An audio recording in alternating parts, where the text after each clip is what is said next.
There's a simple country smile on the face of a new city girl. She says the roof it leaks and the rent is high. There's no better place in the world. It's a long way down, back to the bottom. This week, I'm joined by Russ Nordmeyer, aka Russ Rich, award-winning San Francisco DJ, licensed marriage and family therapist, and all-around force of transformation. From headlining Folsom Street Fair, Magnitude, and Pride festivals across the country to helping people heal through his work in addiction and recovery, Russ's journey is anything but ordinary. In this conversation, we go beneath the surface to talk about the parallels between music and therapy, what resilience looks like on the dance floor and in recovery, and how transformation can come from unexpected places. Honest talk, real change. You don't want to miss this one. Russ. Yes. I have Hi, Russ Gina. Nordmeyer here with me. I am just so excited. This is going to be a great conversation. I'm just so excited. It's just, I'm a little bit speechless right now. Well, I'm equally excited. When you reached out and told me, what you're doing, like, I thought this is going to be great. So I'm happy to be here. Yeah, I feel like it's been forever since I've actually seen you, but not really, because I think we've have one of those relationships where you just sort of either bump into each other or you pick up the phone or you do an IM and it's like Yep. yesterday, Yeah. which it brings me to ask you, like, do you remember when we first met? Well, it had to be at the hair salon, wasn't it? It was at the hair salon. Yeah. Which was, sort of a middle range of my many careers. Yes. Yeah, that's the first time we met. We did. I know. I remember, relocating and needing, just a kick butt stylist. And I was, you were referred, and then it was just, hair love at first sight. I don't even know how to describe it. Well, and we also clicked right away. Like, I just remember, the thing that I loved about seeing you and what I really loved about doing hair was actually the relationships that I had with the clients that I had. That's what I was passionate about so much, because I love that connection. Yeah. No, we always had a lot of fun. Mm-hmm. It was good old days. Good days. Yep. Of San Francisco. Yeah. Yep. But what's interesting and why I am so excited to have you on Beneath the Surface is because you just have such an amazing, how do I say this, sort of career progression, the career trajectory. I mean, you embody transformation at its best, in my opinion. Thank you. As this, everyone makes fun of HR person, but we're not going to do it. I've had a lot of that this week, and I am a little tired of it. But at the end of the day, it's just, you've been not only a favorite dear friend of mine, but someone that I've been so excited to watch the things that you have done and accomplished, and the courage that you've had to actually do these things. And so I think, like, take us back to the beginning, wherever the beginning feels most comfortable for you. Well, that's great. Thank you. I was thinking, actually, the past couple of days after you had reached out, when we talked initially, thinking about the idea of transformations. And this morning I was thinking, like, where would I start? Like what, when I think back, and actually, so I grew up in Minnesota, a small town, 700 people. And I moved to Minneapolis, basically because I was in this small town and I was trying to figure out who I was. And I knew at a very early age that I was different. And, it took a while to figure out what that meant. But I moved to Minneapolis and my first transformation was really accepting myself as a gay man. And that happened because I got into therapy. I mean, I was pretty like devastated back then. I was in this small town and trying to figure out like what does this mean? So I Right. found a therapist and got into therapy and started doing some like deeper work. And I think the first transformation, if I go all the way back, was really figuring out how to accept myself. And so, that was kind of a pivotal moment. It was actually interestingly tied to my hair loss too, because I started Oh, losing my hair when I no. was really young. And this was before sports figures were shaving their heads. It was not cool. There Right. was, people like men were really kind of like traumatized if they were losing their hair. And so part of the reason I got into therapy was I had no self-worth. My self-esteem was so low. I thought I'm going to live a life of, I'm going to be isolated. I'm going to be alone. I'll die alone. Nobody's ever going to love me. All this like ridiculous stuff that none of which turned out to be true. But I had such poor self-worth that was equally tied to like my sexual orientation and also Right. tied to what I was going through physically, losing my hair at age 21. I started balding when I was like 20 or 21. So as silly as that sounds now, it is one of the reasons I got into therapy. And I had this therapist who I said, I'm going to die alone. And she's like, why are you saying that? And I said, well, I'm losing I was a little dramatic. I was like, Right. well, I'm losing my hair and everybody knows that bald people are ugly. And she said, why do you think that? And I said, well, everybody knows that. And she said, I don't know that. Right. And I was like, I'm so confused right now. And she's like, no, you've learned that, but that's something that you were taught. It's not something that's true. Right. And so Right. I think that was the first time that I really started to realize we do have the capacity to unlearn and to question. So Right. that helped me get to a place of self-acceptance. And so, I think back, that was probably the first transformation.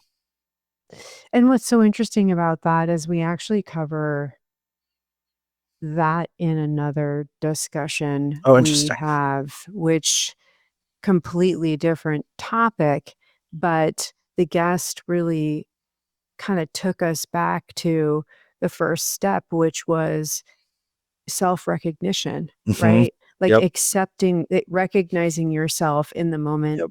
and taking that and going through sort of this acceptance journey, Yep. which I think is just amazing. And quite frankly, you're very fortunate at that time, right? Because Hmm. Oh, people yeah. go through a lot before they even get to that point. Yep.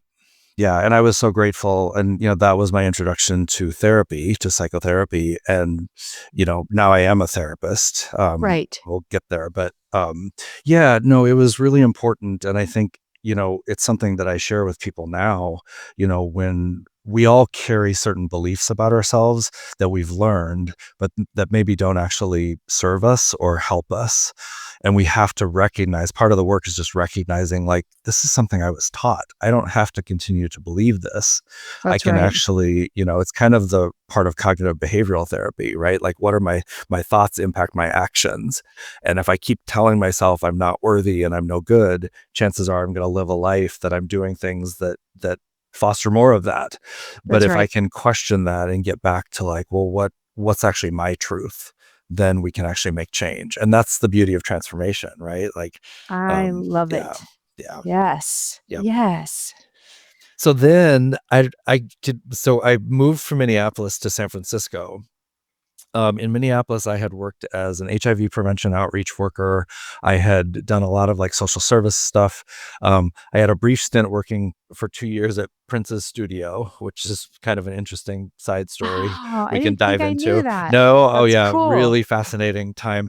But from the time I was a little kid, really about age 3 or 4, my parents bought me a record player. And I have Nice. been passionate about music my whole life. And but I'm not really a musician. I played drums for a while, which I loved, but I always wanted to have music as some part of my life.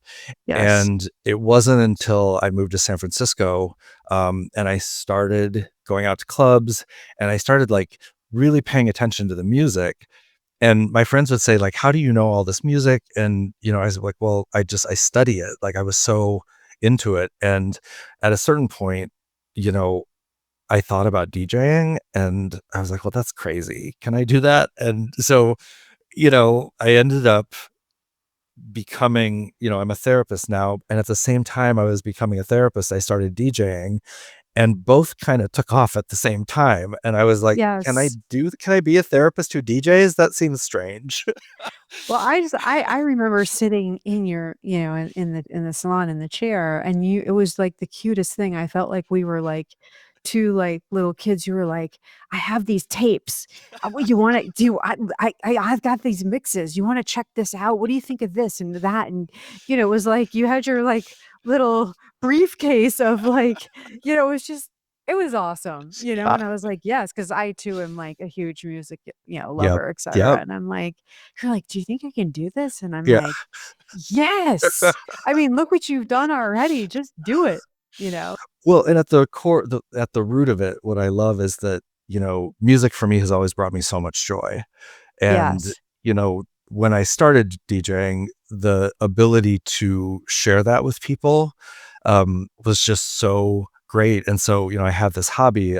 I call my DJing career a hobby because I've always kept it as a hobby while I pursued, like, other stuff. And sometimes I think when you have a hobby that is not your career, it allows you to continue to access the joy that it can bring you. Yes. Whereas if I relied on DJing for like my income, it would feel like a job.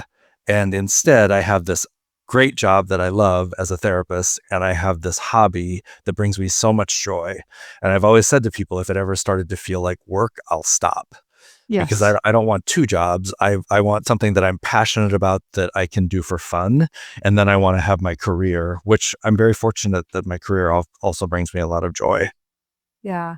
No, Yeah. that's fantastic. I do Yeah. I I do remember that, and then I do remember as you were sort of working through, experimenting with your mixes and things of that nature. Gosh, bring me to the first you had gotten a first like a call or a first opportunity, and I was just like, "Oh my gosh, this is gonna happen." Yep. So, it's interesting. So I think I had just started grad school, or maybe I hadn't quite started, but I was kind of moving in that direction. Right. And I was cutting hair full time, and I had maybe played one gig, but that was like, it was at a little tiny bar on a Tuesday night or something. I don't really consider that, but I had been talking to people and sharing mixes, and I had this friend who was a promoter, and he was a DJ himself, and he said, "I want to book you to open this party." And at Right. that time, it's known as Great Northern now, but I forget what it was called back then. But it had a different name. But this huge club, and this DJ from New York was coming, DJ Escape, and he's like, "I want you to open for DJ Escape." And I Yeah. said, "I am not ready." And he Yeah. goes, "You are ready." And, I had all like, I was like, I can't do this. But, he pushed me, right? And this is a Yes. theme in my life of me Right. not feeling ready, and That's then right. other people having to say, "You're ready."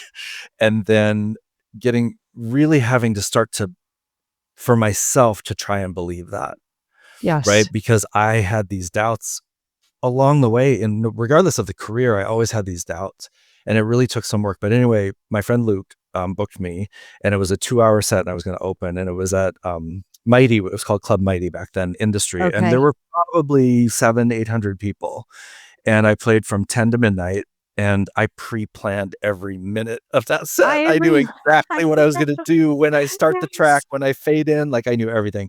Yes. Um, and it went really well. And Whatever. so afterwards, like, people were coming up to me and saying, "Hey, I was at that event on Saturday night and your set was fantastic." And I'm like, another theme, I would be like, "Oh, it was okay." I started to like minimize Yes. and, kind Right. of brush it aside and like, "Oh, it was fine," because I had all these doubts. But the more and more people that were telling me that, and then what happened is other promoters started booking me because they were like, "Hey, we heard that this went really well. We want to book you for this event." And then it started to take off.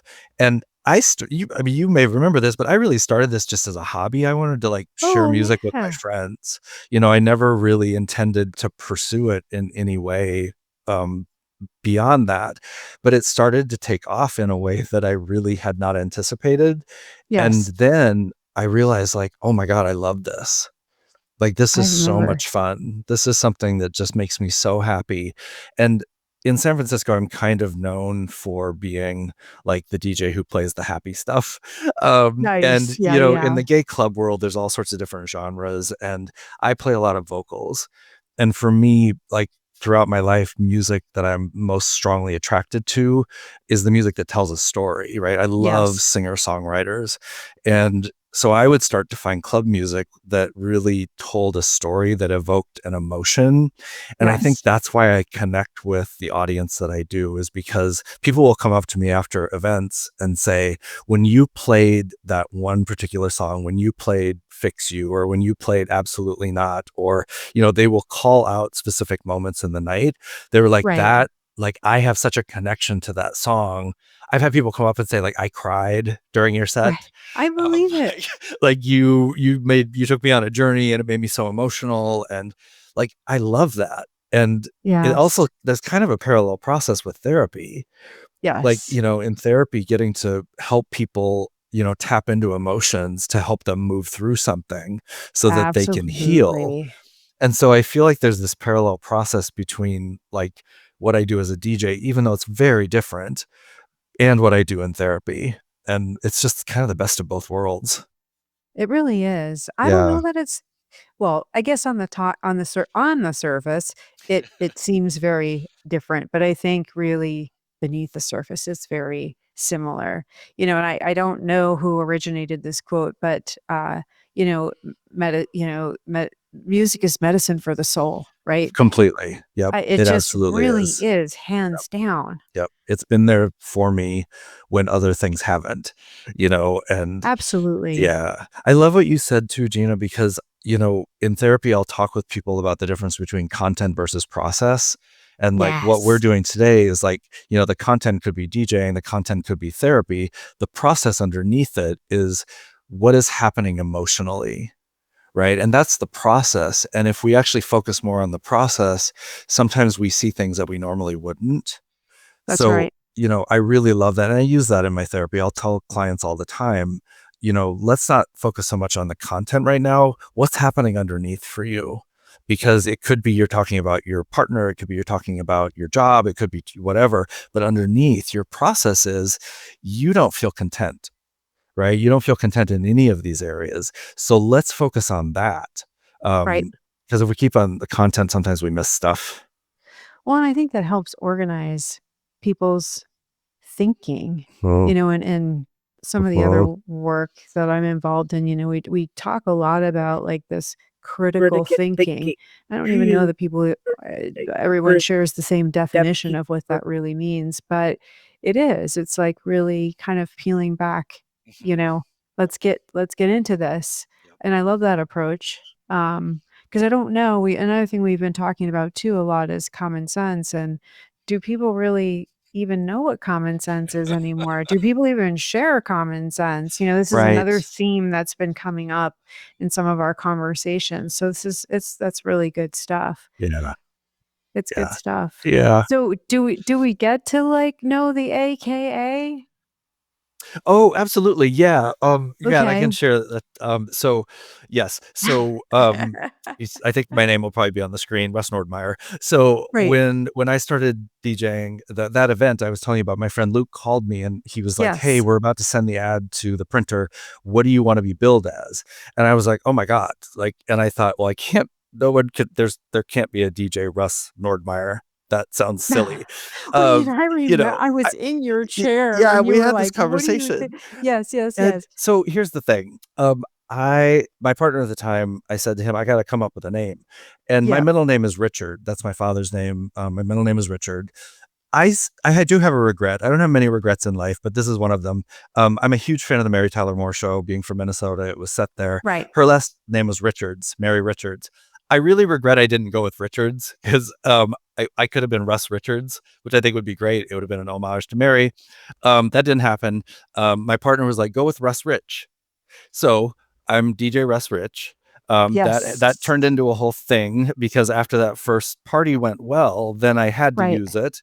That's right. And I've come to accept it. I've come to appreciate it. The challenge is that people never know what to call me. I get a lot of people like, "Hey, Rich," because when you have two first names, people don't know. That's So right. it's been kind of funny. I wish it was Richards, but it's too late to change. It is what it is. But I'm pretty happy with it now. It's just that it causes confusion. Yes. No, I could see that. I could definitely see that. But I think it's great. I love it. I think Thanks. it's great. So, I know that you are working on some newer things. Mhm.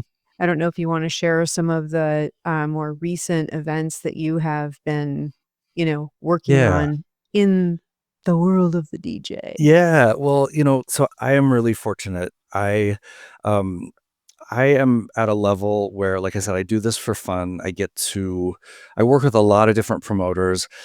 I have in the past, I mean, it's probably been like 10 years that I've been traveling a little bit. I don't travel a lot, but Right. I played gigs in Atlanta and Los Angeles and San Diego, and I played prides in different cities and Seattle, Vancouver.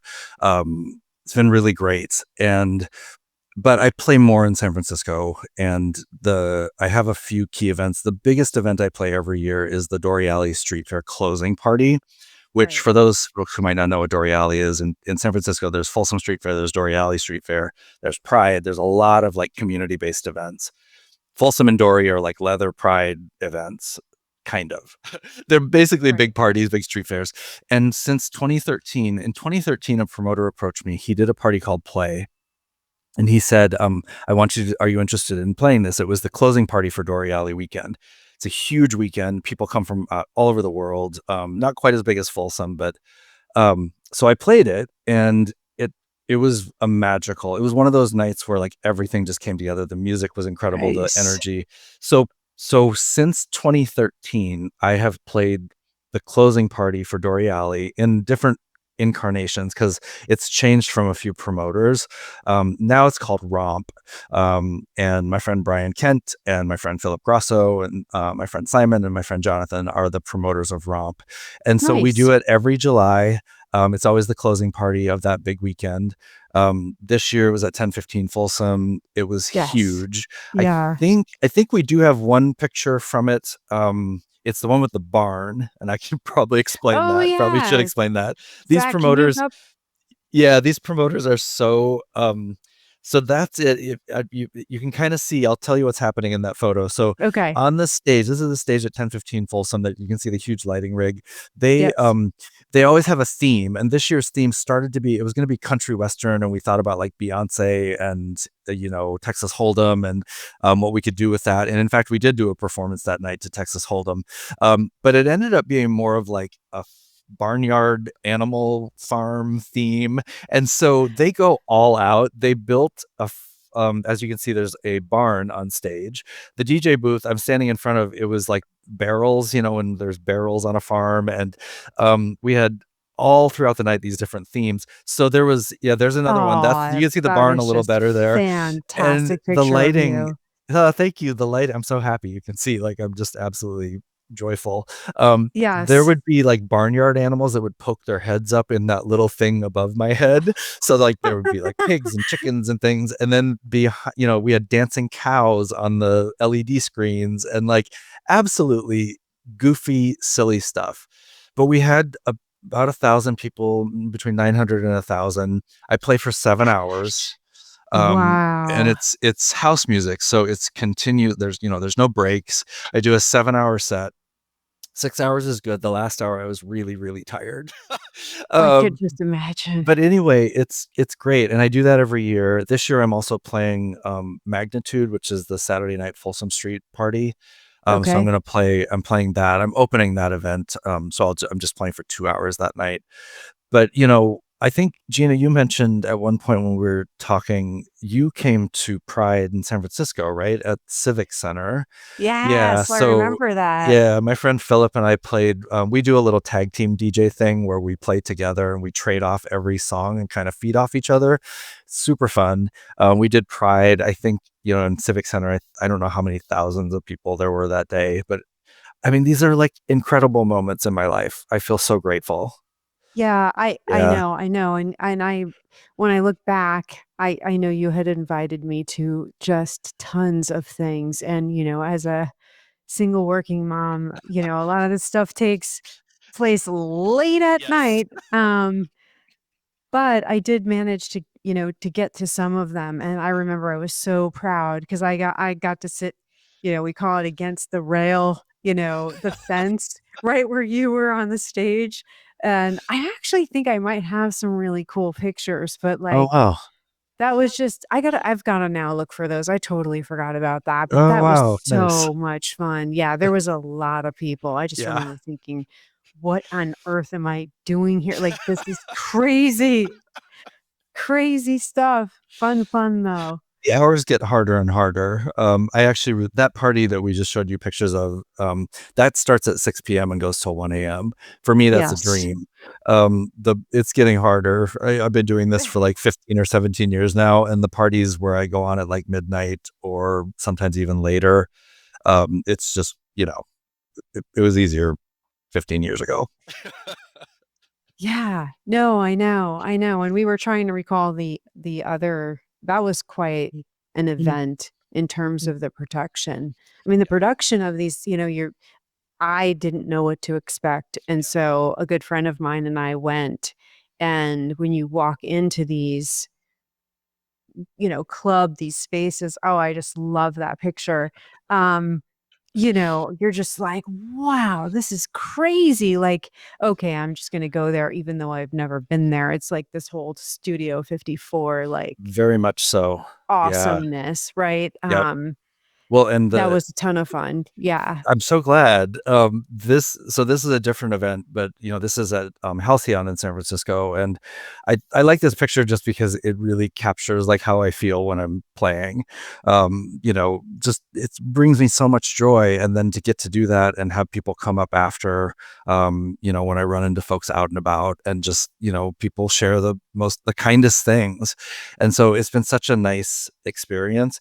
The Dory Alley event, um, you know, that's a 7-hour event, and throughout the night there are these moments. So, Right. we wanted to share some video, but it most likely we won't be able to. But I was talking earlier that they had this barnyard theme, and so at 8 o'clock we were there were these flaggers who were gonna come out. And flaggers, it's this beautiful art form with these really colorful flags, and people are just incredible, with their skills. And so they had this idea, the promoters had this idea we're going to have these flaggers who are going to have yellow flags that'll look like chicken feathers. And then they're going to sort of be dressed like chickens. And Right. then they'll come out at 8 p.m. with their flags. And then behind on the LED screens, there's going to be, feathers floating on the screen. And what song can you play during that time? And I was like, there are no club tracks about chickens. Like, what are you asking me to do? But I started looking into it, and I was like, okay, chickens, nothing, barn, nothing. And I Right, typed in right. birds into my music library, and of course, Billie Eilish, Birds of a Feather came up. Yes. So I started looking for remixes, and I couldn't find any that would fit the energy. And one of the things that I've loved doing for about the past 15 years now, is a little bit of music production. And I say a little bit Right. because I am not a programmer. Like, I got into music production at the same time I went to grad school, and I was really throwing myself into grad school, as you have to. And I thought, I'm never going to have time to sit down and learn all of this. But what I did do is start working with sound engineers, because I can tell someone exactly what I want to hear. I can say, Right. I want to do this style. I want to have, this type of percussion. I want a lot of piano. I'm a sucker for piano. I mean, I think the origins of house music, is so much built around piano. And to me, that's so soulful and beautiful. And so I work with a sound engineer now named Andy Alder. He's in London. We do Okay. everything remote, everything virtual. Yeah. So I send them an idea. As I did in this case, I said, can we work with Billie Eilish, Birds of a Feather? Like, here's what I'm thinking. I want it like an anthem style, really energetic and uplifting. I send him, I had the acapella, I sent it to him. He sent me back a rough draft and I was like, this is perfect. Let's go with this. So that night at 8 o'clock, when the chickens are doing their feather with the flags and the feathers, the song that was playing was Birds of a Feather, which was just like, Nice. people ate it up. They went crazy. And then later in the night we did, there's a popsicle moment that, we had to find music for that. And during that, there were dancing cows on the screen with like milk. It's like, I was like, what's happening in the room right now? But like, they put so much energy into that, into the production. But the thing about a Yes. 7-hour event is we had to hit these production marks with music, Yep. timing with performances. We had Baloney from San Francisco. They're a male burlesque troupe. They came and performed a line dance to Texas Hold'em, Beyonce's Texas Nice. Hold'em. Yeah. So it was just this whole beautifully choreographed night. And I get to be a part of that and get to like select the music. And then I got to figure out how am I going to hit those marks and move people through this journey throughout the night. Yes. So it's so fun. Well, the one thing I want to sort of interject is, I would say for most musicians, bands, DJs, whomever, people tend to attract, I should say, the like energy. And I remember, when I went to a couple of your Inside events, thinking how lovely. I mean, look, I'm just gonna say it. I felt like I stuck out like a sore thumb, whatever. But, I was there, I was in it to win it, love the music, love watching you, but just observing people just attract like people, and you're just such an amazing person, and your group of peeps are amazing, and you guys have, this following, and it's a really positive experience. And I guess, so what am I rambling on and getting to? It's, anybody can go, if you're not really partaking in whatever the theme is, that's totally fine, right? Completely. Yep. Because you don't have to, like, you can go No. in. Yeah. Yeah. And I think, I appreciate you saying that. I think that when I was trying to figure out it wasn't like I was conscientiously trying to figure it out. When I started DJing, it was because I was drawn to, like I said, songs that told stories. And Right. then, I would start to pull together a set and people would say like, wow, did you realize there was this theme throughout the night? And I was like, not really. And they're like, yeah, you played like several songs. And often, because I'm who I am, it would be like about like heartbreak, or it might be about like, Right. going through tough times. And, Everything But the Girl had all of these amazing club songs that they were putting out in I think it was the early 2000s. And when I would hear stuff like that, I would weave those into my sets. And that's why I think people emotionally connected the way they did. And when I sometimes as a DJ, I can get in my own head. A lot of DJs feel this way. You can get in your own head and start thinking, should I be doing this? Should I change my sound? Should I? And I always go back to what someone told me early on, which is be true to who you are. Like if you go into an event and play what you're passionate about, that will come through. And so at different times, I kind of got pigeonholed in a certain way as a DJ, as like the happy DJ, like, and in the gay club world, there's peak time DJs, there's after hours DJs, there's, and if you're playing like certain events, the expectation is you're going to adapt to music and you're going to play darker or harder and I got pigeonholed as the tea dance DJ. So Russ plays the happy stuff. That's true. I do. And it's not all I do. Like I have gigs at the Eagle and I've played after hours and I do adapt my sound, but it's still music that I'm passionate about. I will never play music that I don't believe in. It always comes back to that for me. It's like, can I authentically play this without like wanting to duck under the DJ booth because I think it's terrible, right? I won't do that. So that's kind of been my sort of guiding light, I guess, if you will, throughout my DJ career. And I don't mind getting pegged as the happy DJ now because that's what connect to people with. Right. Yeah. Well, and I think that it's been your guiding light thematically through your life, your learning, your transformation, right? Like the courage to do the things that you really want to do and walk in your truth. And I think, if you're fortunate enough to be able to do that, but go for it. I know, no, and hopefully, we're drawing folks and people are watching these stories and they're inspired because I think you're a huge inspiration and I love it. I think it's all really fantastic. Thank you. I appreciate that. Yeah, absolutely. And I was hoping that your cat would peek in, Oh, hey, but she's sound asleep. She hangs out with me yes, all day over here. She's like hanging out in her little perch. I But she's know. sound asleep, so she may not make an appearance today. No appearance today, although I have to say, Mina. Oh, I know. I had to I mention Mina. know. I I just know. had to. She was more social and showed up a lot more on social media. Yes. Hazel's Mina was not. like her own celebrity. She She really really was. was. Mina and my mother, like Yeah, I featured yes. Mina a lot, and my mother, my mom passed away a couple years ago, and Yes. my mom was sure. I don't think I was going to get emotional. I'm going to try and get through this. Okay, we're gonna do it. Okay, so super close to my mom my whole life. She was amazing, absolutely amazing. And so I've probably grifted this a little bit from Kathy Griffin, but like my mom, my mom was not alcoholic. My mom and my dad both enjoyed a cocktail or wine usually or beer. But every time my mom and I would get together, she was back in Minnesota. I would go visit her, Arizona, where she was a I snowbird. remember. Yeah, Yeah. and every time I would visit her, um, I would take a picture of us having a margarita or a drink. Right. And I Right. started posting them on Facebook. And my mom, so I sort of created this narrative that maybe my mom had a drinking problem, which she did not at all. But I would always take pictures of us like having a margarita together Right. or, and then it kind of took off and became a thing. And because I have a larger Facebook network because of DJing, Yes. people started to know my mom, Oh, even I though they didn't know. know her, right?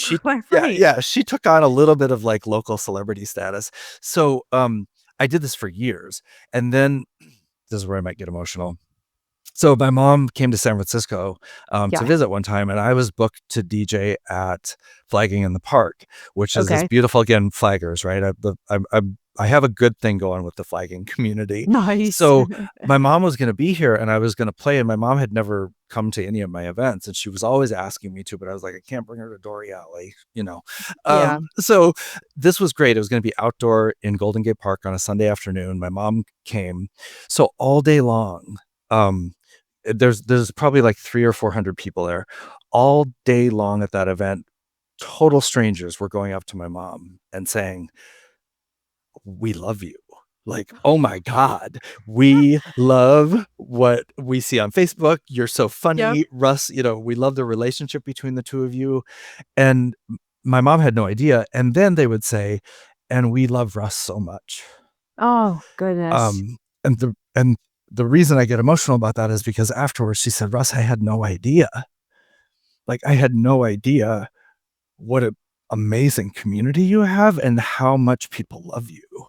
Yep. And I was just like, like Yeah. to have her experience that, and to see that part of my life, was just so powerful. And, Absolutely. I was so grateful that she got to experience that. I was grateful for her. I was grateful for me. Of course. And I was grateful that people love my mom. And I mean, actually was it was hysterical between it your really, mom and Mina. Like everybody waited for the it yep, was like the updates. the entertainment. It was just amazing. I think sometimes it even overshadowed like your Oh, for grandiose sure. it's good just good stuff. Yeah. Good stuff. Yep. Yeah. So where do we go from here? Where Well, the one thing that I guess I wanted to share a little bit about is, when I knew you and I was working as a hairstylist at the salon, yes. and that's how we first connected. Then the DJ stuff happened. At the same time, I I went to grad school and I started to become a therapist. And part of the reason that happened was, as I was connecting with you and with other clients, what I realized is that my true passion was in that connection with people. Right. And I was Yep. probably in my late 30s at that point. And I thought, oh God, am I really going to make another career change? Right. I'd been cutting hair for probably about 8 years at that point. And my friends were like, are you going to stick with this? Because I had several before that as well. And they were like, you're going to what? And I was like, well, here's the thing. Like, I was dating a therapist at the time. And what I would hear from clients at Elevation, at the salon I worked at that time, they're no longer around, but back then, was like, I feel like you're my therapist. And everybody says that to their hairstylist because, Right. but what was happening was I was dating a therapist. I was seeing what his life was like. And I was like, I think this is actually what I'm supposed to be doing. So along with, here came another transformation. I went back to grad school. The minute I started grad school, I knew this was it. I was like, this is what I'm supposed to be doing. I Right. really love being a therapist. So I'm glad I didn't know what it would take, because it's 3 years of grad school. There's usually about 3 years of internship. The licensing exam is brutal. It took me about a year to study for the 2 exams. But I love it. And, Yeah. now, I'm 56 now. To think back, like going to grad school at 37, back then it felt like too old. Now I'm like, it was not too old.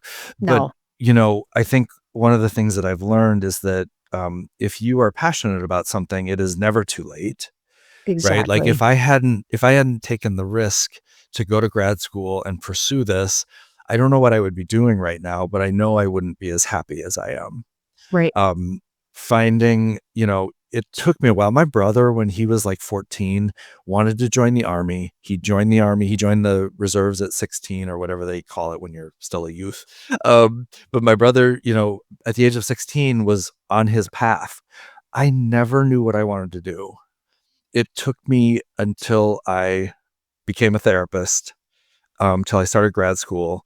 And so one of the things that I tell people is like, it's not too late. Like if you Yep. aren't happy, it is never too late to think about changing.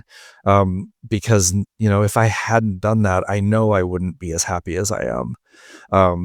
And I primarily work in substance use treatment now. I work at a treatment center. I'm I'm one of the managers. We have a team of managers, but the work there is incredible. And a lot of therapists and a lot of my friends, will say like, why do you want to work in addiction treatment? And I had to really think about that for a while, because I fell into it. I didn't set out to specialize in addiction treatment. Right. I got a job as a intake coordinator, and I was the first person people would talk to when they were Yes. calling to get help. And what I realized was the minute someone calls to ask for help with either alcohol or drugs, they are ready to make change.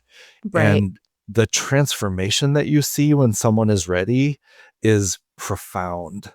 So as a therapist, and kind of as what we're talking about today, when people are ready to make change, especially around addiction issues, it's not always easy, and people can No. really struggle and go back Right. and forth for a while. But when they're actually ready to make that change, the transformation is so powerful. And I feel so fortunate to work in addiction and recovery. I'm not in recovery myself, and I try to be very transparent with people about that and not pretend to be something I'm not. Right. But I feel like working in the recovery community now for over 10 years, I know so many people whose lives have been drastically transformed by getting sober, by starting the recovery process. And it's the best thing in the world to get to support someone on that journey. Yes. So, I feel grateful. I've got this incredible fun hobby. And I have this career where I really get to support people in making their own transformations.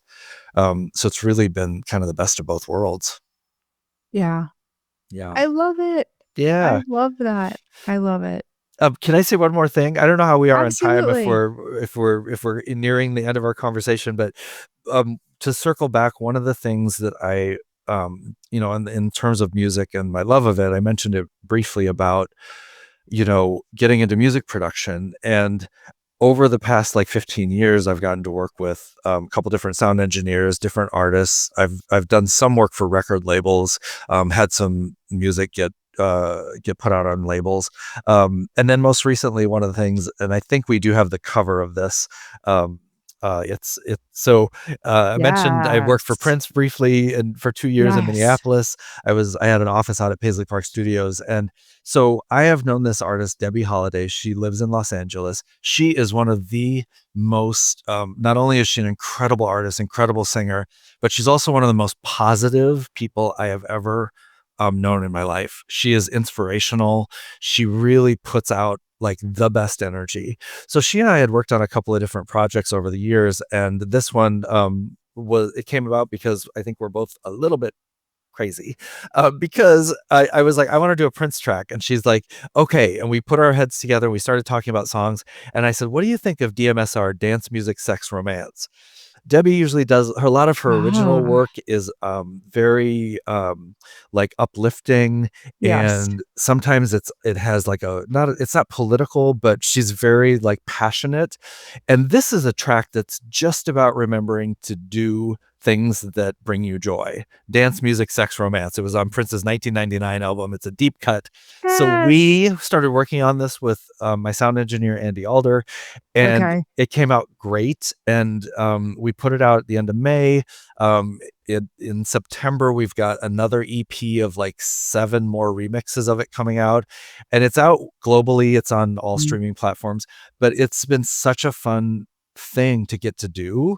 So it's kind of a nice add-on to like DJing and therapy. And now I get to do some music production and work with these incredible artists. And I only did that because I knew what I wanted to hear. But if I waited until I learned sound engineering, or if I waited until it wasn't about that, it was about, no, I'm going to seek out people who are as passionate about this as I am. And this collaboration is what came out of that. So I'm happy to be able to like talk a little bit about that, because it's another thing that I'm really passionate about. And it's just the message is so important. And this is gorgeous, by the way. Isn't it? It is gorgeous. Yeah, the artwork is done by Debbie's friend Forrest. And I have to mention him because he created that. It's mostly AI, if you can believe that. That's Debbie. That's really her. That's kind of what she looks like. And he used some AI, and we didn't want to use all AI because, folks have mixed feelings about that. But that's her on the album cover.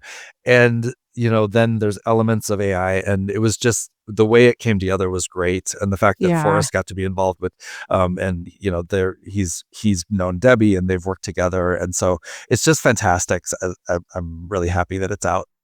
Really beautiful. Yeah, congratulations on that. Absolutely. I'll have to listen to it. I know we can't place. It's such a bummer. It's a bummer. We can't do certain things, but we would have played it for everyone, but we can't. We tried. This has been really, really special. It's been so amazing to connect with you, and thank you for kind of jumping into this with me. Because I think I'm kind of touching an area that you mentioned before. Is just finding your joy, right? Yep. And bringing that message and sharing it with other people. And this is definitely a passion. So thank you. Yeah. Thank you, Gina. Thank you for agreeing to come on and have I'm faith so in happy me. that we got to do this. And, I love that you're doing this. It's such an important topic, and I can't wait to see where this goes. Congratulations. Yay. Yeah. I know. We're definitely going to have you back. We're going to follow and see what's going on. Sounds good. All right. Okay. All right. Well, thanks again. Thank you. You bet. Okay. Take care. He says it's a long way down.